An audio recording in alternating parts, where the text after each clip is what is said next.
Hi hello నమస్తే. నేను మీ కట్టా Karthik. Betting యాప్ల మీద నాన్వేషణ పోరాటం కొనసాగుతూ పోతూ ఉంది. కాకపోతే పర్ చేంజ్ నిన్నటిదాకా సజ్జనాల చారిని కోడ్ చేస్తూ రేవంత్ రెడ్డి సర్కార్ని కోడ్ చేస్తూ వీడియోలు చేసినటువంటి నాన్వేషణ ఇప్పుడు ఆంధ్రప్రదేశ్ డిప్యూటీ సీఎంగా ఉన్నటువంటి పవన్ కళ్యాణ్ని కోడ్ చేస్తూ వీడియోలు స్టార్ట్ చేశాడు. ఆంధ్రప్రదేశ్ కేంద్రంగా సాగుతున్నటువంటి బెట్టింగ్ యాప్ల మీద పడ్డాడు. అందులోనూ సనాతన ధర్మం పేరును వాడుకుంటూ, దేవుడి పేరుని వాడుకుంటూ, గోవింద అనేటువంటి పేరుని వాడుకుంటూ, ఎందుకంటే తిరుపతి వెళితే మనందరం కూడా అనేటువంటి నినాదం గోవింద గోవింద అనేటువంటిది మనందరం కూడా పలుకుతూ ఉంటాం. ఆ గోవింద పేరును ఉపయోగించుకొని గోవింద 365 అనేటువంటి ఒక యాప్ని నడుపుతున్నారు. ఆంధ్రప్రదేశ్ కేంద్రంగా నడుస్తుంది. అది తెలుగులోనే ప్రమోట్ చేయబడతా ఉంది. దీనికి బ్రాండ్ అంబాసిడర్గా ప్రముఖ నటి తమన్నా ఉంది అనేటువంటి విషయాన్ని కూడా నాన్వేషన్ బయటపెట్టాడు. నిజానికి ఇన్స్టాగ్రామ్లో పవన్ కళ్యాణ్ ఫాలోవర్స్ 40 లక్షలు అయితే తమన్నా ఫాలోవర్స్ 3 కోట్ల మంది. పవన్ కళ్యాణ్ గారు మీకంటే ఎక్కువ ఫాలోయింగ్ని కలిగి ఉన్నటువంటి సెలబ్రిటీలు ఈ యాప్లు ప్రమోట్ చేస్తూ ఉన్నారు. ఇది ఆంధ్రప్రదేశ్ నుంచి వేల కోట్ల రూపాయల డబ్బుని బయట దేశాలకి హవాలా రూపంలో పంపించేస్తుంది ఈ యాప్ ద్వారా. ఈ యాప్ నిర్వహిస్తుంది 2021లో ఎమ్మెల్యేగా ఉన్నటువంటి వ్యక్తి అనేటువంటిది మన నాన్వేషన్ చెప్పడం జరిగింది. ఎమ్మెల్యే పేరు ఇంకా బయట పెట్టలేదు, కానీ ఎమ్మెల్యే అనేటువంటి విషయాన్ని చెప్పడం జరిగింది. మరి ఆ ఎమ్మెల్యే ఎవరు, ఏంటి, ఈ కథ ఏంటి, దేవుడి పేరు మీద యాప్ క్రియేట్ చేసింది ఎవరు, ఈ విషయాలన్నీ కూడా బయటికి రావాల్సిందే. పవన్ కళ్యాణ్ గారు మీరు రంగంలో దిగండి. కోమరం పులిలా, గబ్బర్ సింగులా ఖచ్చితంగా తాట తీయాల్సినటువంటి అవసరం ఉంది అనేటువంటి విషయాన్ని నాన్వేషన్ నొక్కి చెప్తా ఉన్నాడు. ఇది మాత్రమే కాదు, విజయవాడ కేంద్రంగా అందరూ పూజించేటువంటి అమ్మవారి టెంపుల్కి ఎదురుగా కూడా బెట్టింగ్ యాప్ను ప్రమోట్ చేస్తూ హోర్డింగ్స్ ఉన్నాయి. అంటే దేవతకి దండం పెట్టుకొని బెట్టింగ్ యాప్లు ఆడాలా, అలా డబ్బులు వస్తాయి అని చెప్పేసి భక్తులకి చెప్పదలుచుకున్నారా అనేటువంటి విషయాన్ని కూడా నాన్వేషన్ ప్రశ్నించడం జరిగింది. ఖచ్చితంగా ఆ నిజానికి హైదరాబాద్ మెట్రో స్టేషన్ దగ్గర ఏ యాప్లు అయితే ప్రమోట్ చేయబడి ఉన్నాయో ఆ యాప్ల యొక్క హోర్డింగ్సే విజయవాడ టెంపుల్ ఎదురుగా ఉన్నాయి. 2 సైడ్లు కూడా ఉన్నాయి. మెట్రో స్టేషన్ దగ్గర రేవంత్ రెడ్డి సర్కార్ హైదరాబాద్లో ఆ యాప్ల యొక్క ప్రమోషన్ తీసివేయటం జరిగింది. ఆ మెట్రో ఎండీ మీద కూడా చట్టపరమైన చర్యలు తీసుకోవడం జరిగింది. అలా మీరు కూడా తీసుకోండి, ఖచ్చితంగా ఆ హోర్డింగ్స్ తొలగించండి. నిజానికి ఆ బెట్టింగ్ యాప్లు ఎక్కడైతే తయారయ్యాయో ఆ దేశంలో బ్యాన్, మన దేశానికి సంబంధించిన యాప్లు కావివి, బయట దేశంలో క్రియేట్ అయ్యాయి అనేటువంటి విషయాన్ని నాన్వేషన్ నొక్కి చెప్పడం జరిగింది. బయట దేశంలో క్రియేట్ అయినటువంటి యాప్లు మన దేశంలో ప్రమోట్ అయ్యి మన దేశంలో యువతని బానిసలుగా చేసుకొని పెద్ద ఎత్తున డబ్బుల్ని ఆ దేశానికి పట్టకపోతున్నాయి. మన డబ్బు విదేశాల పాలవుతుంది. ఈ పర్టికులర్ యాప్ ఏదైతే విజయవాడలో హోర్డింగ్స్ రూపంలో ఉన్నటువంటి యాప్ ఉందో అది ఒక భారతదేశంలో కొంత నడుస్తుంది, కానీ పాకిస్తాన్లో, ఆఫ్ఘనిస్తాన్లో, బంగ్లాదేశ్లో ఆ దేశాల్లో కూడా బ్యాన్ ఉన్న యాప్ అది. అంటే ఆ దేశాల్లో కూడా బ్యాన్ ఉన్న యాప్ మన దేశంలో మాత్రం నడుస్తూ మన యువతని బానిసలుగా చేసుకుంటూ, అంటే మనకు ఆ డబ్బు మీద ఉన్న ఆశను సెలబ్రిటీలు చెప్పారు డబ్బులు వస్తాయి అని చెప్పేసి ఆ కోరికను కలిగించేసి బెట్టింగ్ యాప్ల్లోకి మనని నెట్టేసి దాని ద్వారా మన డబ్బుని పెద్ద ఎత్తున గుంజేసి విదేశాలకి డబ్బును తీసుకెళ్తున్నారు అనేటువంటి విషయాన్ని నాన్వేషన్ చెప్పడం జరిగింది. చాలా క్లియర్గా పాయింట్ టు పాయింట్ చెప్పాడు. దాదాపు ఎక్కువ సంఖ్యలో దాదాపు 2000 వరకు కరెంట్ అకౌంట్ తీస్తారట బ్యాంకుల్లో. కరెంట్ అకౌంట్ తీసి ఈ బెట్టింగ్ యాప్లు వచ్చిన ద్వారా డబ్బులు ఈ 2000 అకౌంట్లకి సర్క్యులేట్ అవుతాయి.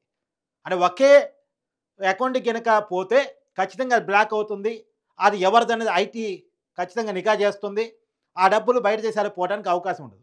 కానీ ఈ డబ్బును హవాలా రూపంలో పంపించడం కోసం ఈ డబ్బు ఏదైతే 2000 కరెంట్ అకౌంట్లోకి వచ్చిన డబ్బు ఒక్కసారిగా ఈ దాని నుంచి విదేశాల్లో ఉన్నటువంటి వేరే అకౌంట్కి మొత్తం డబ్బులు ట్రాన్స్ఫర్ అయిపోతాయి. అంటే ఈ 2000 అకౌంట్స్ ఉన్న డబ్బు ఒక మెయిన్ అకౌంట్, విదేశాల్లో క్రియేట్ అయిన మెయిన్ అకౌంట్కి డబ్బులు ఫండింగ్ ట్రాన్స్ఫర్ అయిపోతాయి. అంటే ఒకే అకౌంట్ నుంచి పోవట్లేదు కాబట్టి ఐటీ కూడా పెద్దగా దీన్ని గమనించే అవకాశం కూడా ఉండదు. అంటే తెలివిగా బెట్టింగ్ యాప్ల నిర్వహణ జరుగుతుంది. దేవుడి పేరు ఉపయోగించుకొని నడుస్తుంది. తిరుపతి కేంద్రంగా గోవింద 365 యాప్ నడుస్తుంది. అంటే దేవుడిని కూడా, దేవుడి పేరుని కూడా బెట్టింగ్ రాయలు వదలటం లేదు అనేటువంటిది ఆయన చెప్తున్నటువంటి మాట. మరి ఎవరిది ఇది, ఈ యాప్ ఎవరిది అనేటువంటిది ఖచ్చితంగా నాన్వేషన్ బయట పెట్టుంటే చాలా బాగుండేది. ఎందుకంటే ఇక్కడ మొహమాటాలు అవసరం లేదు, ఇక్కడ రాజకీయాలు అవసరం లేదు. రాజకీయ పార్టీలు వేరు, రాజకీయ నాయకులు వేరు, మన దేశాన్ని పాడు చేస్తున్నటువంటి బెట్టింగ్ యాప్లు వేరు.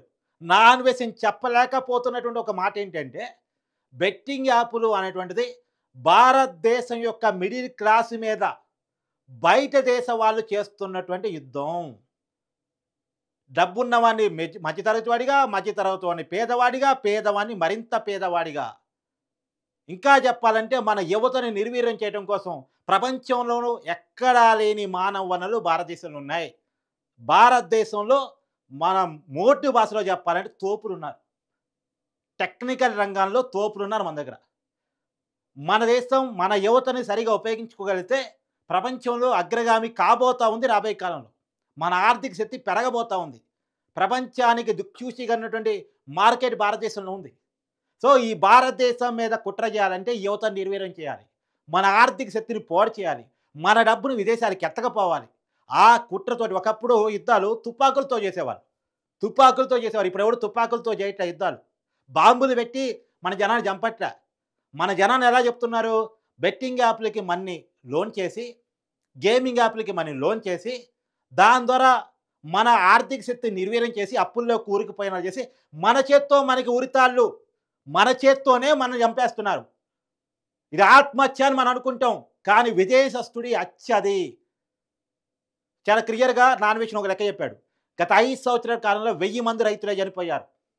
కానీ ఒక్క 2024లో ఒక్క తెలంగాణలో వేసిన అంచనా ప్రకారం 2500 మంది యువత బెట్టింగ్ యాప్‌లో వల్ల చనిపోయారు. అంటే రైతు ఆత్మహత్యల కంటే కూడా ఈ బెట్టింగ్ యాప్ల వల్ల యువత ఆత్మహత్యలు పెరిగాయి. బయట దేశం వాడికి కావాల్సింది అదే. భారతదేశంలో యువత చచ్చిపోవాలి. భారతదేశంలో యువత నిర్వీర్యం అయిపోవాలి. భారతదేశంలో యొక్క ఆర్థిక శక్తి పడిపోవాలి. భారతదేశం యొక్క డబ్బు దేశాలు దాటిపోవాలి. ఎవరి చేతుల్లో పోతున్న డబ్బు? తీవ్రవాదుల చేతుల్లోకి, టెర్రరిస్టుల చేతుల్లోకి, ఆల్ ఖైదా లాంటి వాళ్ళ చేతుల్లోకి వెళ్ళిపోతుంది. ఎవరి డబ్బు? మన డబ్బు. మన దేశం యొక్క డబ్బు మన దేశాలు దాటి వెళ్ళిపోతుంది. మన సెలబ్రిటీలు దానికి ఉపయోగపడుతున్నాడు వాటిని ప్రమోట్ చేస్తూ. వాడిచ్చే కోటికో 2 కోట్లకో వాళ్ళ స్థాయిని బట్టి ఒక్కొక్కడికి 10 కోట్లు ఇవ్వచ్చు కాక పెద్ద పెద్ద సెలబ్రిటీలు అయితే. అలాంటి వాటికి ఆశపడి ప్రమోట్ చేసి మన యువతలో ఒక ఆలోచన లేకెత్తి ఈ యాప్లో గేమ్ ఆడితే వితిన్ గంటలో లక్షలు సంపాదించుకోవచ్చు, కోటీశ్వర్లు కావచ్చు. ఈ యాప్లో గేమ్ ఆడితే ఖచ్చితంగా డబ్బులు వస్తాయి. ఎవరు చెప్తారు ఇది? పెద్ద పెద్ద సెలబ్రిటీలు చెప్తారు. నమ్మించదగ్గ సెలబ్రిటీలు చెప్తారు. చెప్పగానే మనలో ఆశ కలిగిద్ది. ఆశని రేకెత్తిస్తారు. ఆశని వాడుకుంటారు. ఆశని వాడుకొని ఈ గేమింగ్ యాప్లకి ప్రమోట్ చేసి పెట్టడం ఫలితంగా మనం గేమింగ్ యాప్లకి బానిస కావడం ఫలితంగా గేమ్లో పోయి మన డబ్బులు పెట్టడం ఫలితంగా మనం డబ్బులు కోల్పోతాం. మనం ఆస్తులు కోల్పోతాం. చివరికి మనం ప్రాణాలు కోల్పోతాం. ఈ డబ్బుతో బయట దేశాల్లో ఉన్నటువంటి ఒక టెర్రరిస్ట్ ఎంజాయ్ చేస్తూ ఉంటాడు. బయట దేశంలో ఉన్నటువంటి టెర్రరిస్ట్ ఈ యాప్ ఎవడైతే క్రియేట్ చేశాడో ఈ యాప్లు ఎక్కడ క్రియేట్ చేయబడతాయి? చైనాలో, ఆఫ్ఘనిస్తాన్లో, పాకిస్తాన్లో, బంగ్లాదేశ్లో, ఇంకో దేశంలో క్రియేట్ చేయబడతాయి. వాడికి డబ్బులు పోతూ ఉంటాయి.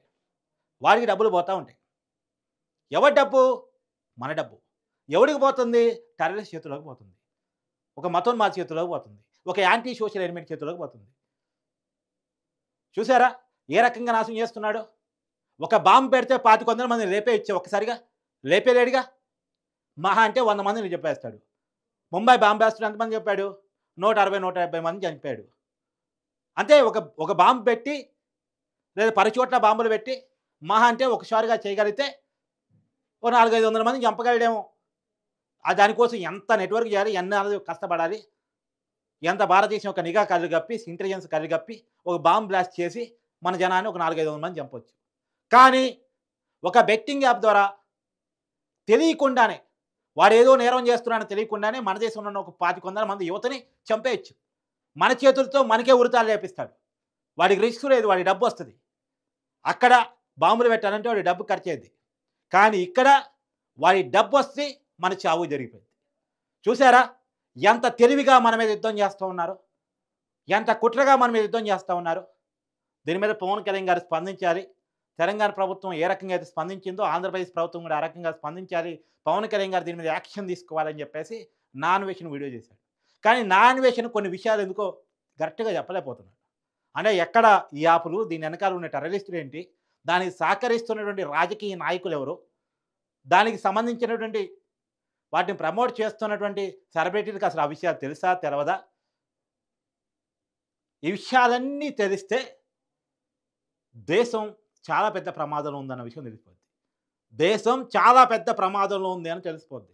మనం విదేశస్తుల నుంచి మన దేశాన్ని రక్షించుకోవడం కోసం వేల కోట్ల రూపాయల ఆర్మీ మీద ఖర్చు పెడతా ఉంటాం. వేల కోట్ల రూపాయల ఆర్మీ మీద ఖర్చు పెడతా ఉంటాం. ఎందుకు? మన దేశానికి రక్షణ కావాలని.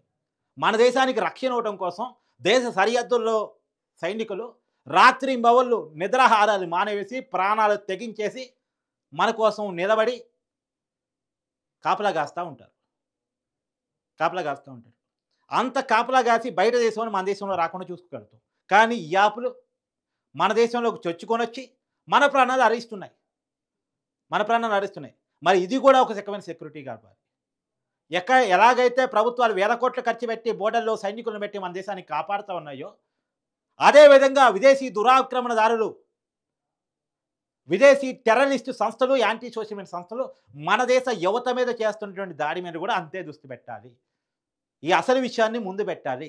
దీని మీద ఖచ్చితంగా సనాతన ధర్మ నినాదాన్ని తలకెత్తుకొని భారత కేంద్ర ప్రభుత్వానికి ఇలా మూడోసారి ప్రధాని గారు అంటే మోడీ గారు ప్రధానమంత్రి కావటానికి అంతో ఇంతో సహాయం చేసి కారకుడైనటువంటి పవన్ కళ్యాణ్ గారు ఖచ్చితంగా స్పందిస్తే మంచిదే. స్పందించాలి కూడా.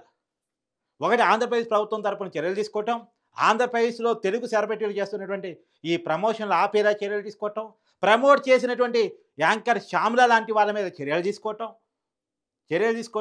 ఆ యాప్లకి ఓనర్ లెవెల్లో కనిపెట్టి వాళ్ళని తీసుకొచ్చి జైల్లో పడేయటం.